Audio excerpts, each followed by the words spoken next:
নিন আমাদের পাক সার্কাসের অজয় দা, যার কাছে অনেক পায়রা সেল আছে।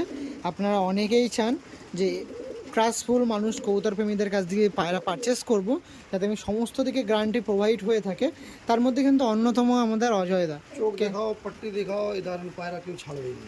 কেন বলছি, কারণ অজয় দা আপনার কাছে যদি আমি এই পায়রাটা পারচেস করি, আপনি পায়রার সাথে সাথে কী কী গ্যারান্টি দেন একটু আমাদের শর্টলিভাবে বলে দিন। দেখো, ডিম বাচ্চা গ্যারান্টি, পায়রা উড়বে সেই গ্যারান্টি, পায়রা না উড়লে ডিম বাচ্চা না হলে ফেরত দেওয়ার গ্যারান্টি। মানে আমি পায়রা নিচ্ছি, পরবর্তীকালে আমি পায়রা যদি আমার প্রবলেম হয় পায়রা ফেরত দেবো, পায়রা বদলে যে মূল্যটা দিয়েছে যে মূল্যটাও ফেরত দেবো। দাম চাও, টাকা নিয়ে নেবে, অন্য পায়রা চাও পায়রা নিয়ে নেবে, মানে এত জবরদস্তি নিয়ে তোমাকে পায়রাই নিতে হবে।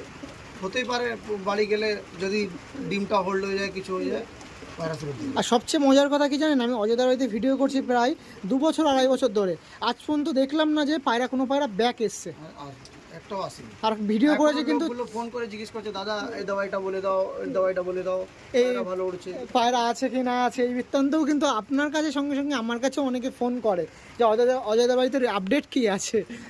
তো ঠিক আছে, এই হচ্ছে মানে মানুষ কবুতর প্রেমী, যাদের দেখে আমরা শিখে পায়রার চোখ খুব ভালো, এখন রোদ্দুরতে দেখলে পাবে তোমার এটা গোল্ডেন আইস পায়রা। হয়তো মানে অনেকে চোখের পায়রা। অনেকে বলবে অজয় দাদা, অনেকে বলবে হয়তো অনেক কবুতর প্রেমীরা বলবে যে আমি বাইরে রোদ্দুরে ভিডিও করছি না, একটু দেখাই ওয়েদারটা, যে ওয়েদারের কি অবস্থা দেখুন, প্রচুর বৃষ্টি হচ্ছে। না না, আমি তো বলেছি ভাই, ছাও থাকলে তখন ভিডিও করবো, রোদ্দ বেলাও চোখে দিয়ে ভিডিও হবে না আমার।